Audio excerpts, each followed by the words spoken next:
आज आपको एक कहानी सुनाती हूँ। एक शहर में एक आदमी रहता था।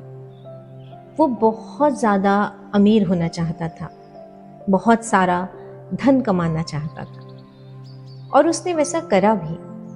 उसने दिन रात मेहनत करी और वो एक दिन बहुत ज़्यादा अमीर हो गया। उसने बहुत सारा धन जोड़ भी लिया। वो इतना अमीर हो गया कि वो अपना पूरा शहर खरीद सकता था। लेकिन उसने वो धन कभी भी अपने ऊपर खर्च नहीं किया, ना कभी अपने कपड़ों पर, ना खाने पर, ना अपने घूमने फिरने पर, और ना कभी अपने परिवार के ऊपर। वो धन कमाता रहा, जोड़ता रहा, कमाता रहा, जोड़ता रहा। इस कमाने जोड़ने में उसे पता ही नहीं चला कि कब वो बूढ़ा हो गया।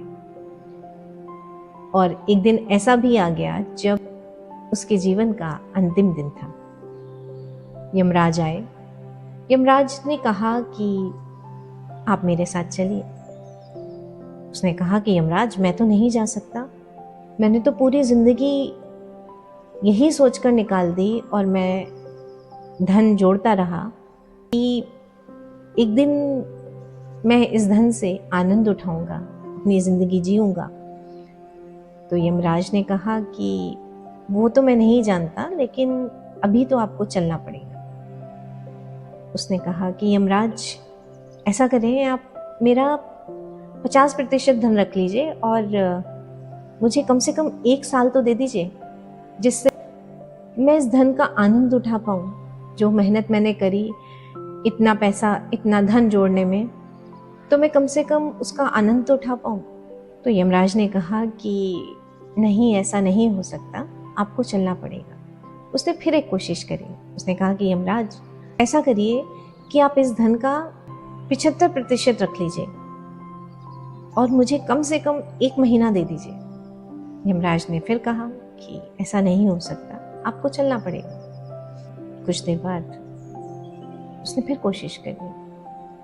उसने कहा कि यमराज, मान जाइए, आप इस धन का ना 90% रख लीजिए और मुझे कम से कम 1 दिन दे दीजिए, जिससे मैं कुछ तो आनंद ले पाऊं। यमराज ने कहा कि मान्यवर, ऐसा नहीं हो सकता, आपको चलना ही पड़ेगा। एक आखिरी कोशिश उसने फिर करी। उसने कहा कि यमराज, ऐसा करिए, आप मेरा सारा धन ले लीजिए, कम से कम मुझे 1 घंटा दे दीजिए, जिससे वो समय मैं अपने परिवार और दोस्तों के साथ बिता पाऊँ। क्योंकि धन कमाते कमाते मुझे ये पता ही नहीं चला कि समय कैसे निकल गया, और जो मेरे अपने थे उनके साथ के समय का मैं मूल्य समझ ही नहीं पाया।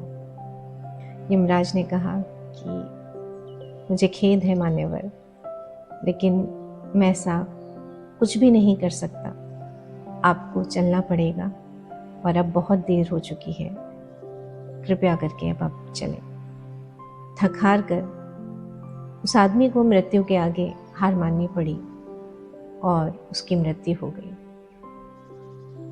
इस कहानी के माध्यम से मैं आप लोगों से क्या कहना चाहती हूँ, ये आप बहुत अच्छे से समझ चुके हैं। तो बस इतना ही कहूँगी कि अपनी ज़िंदगी को खुलकर जीना शुरू कर दीजिए।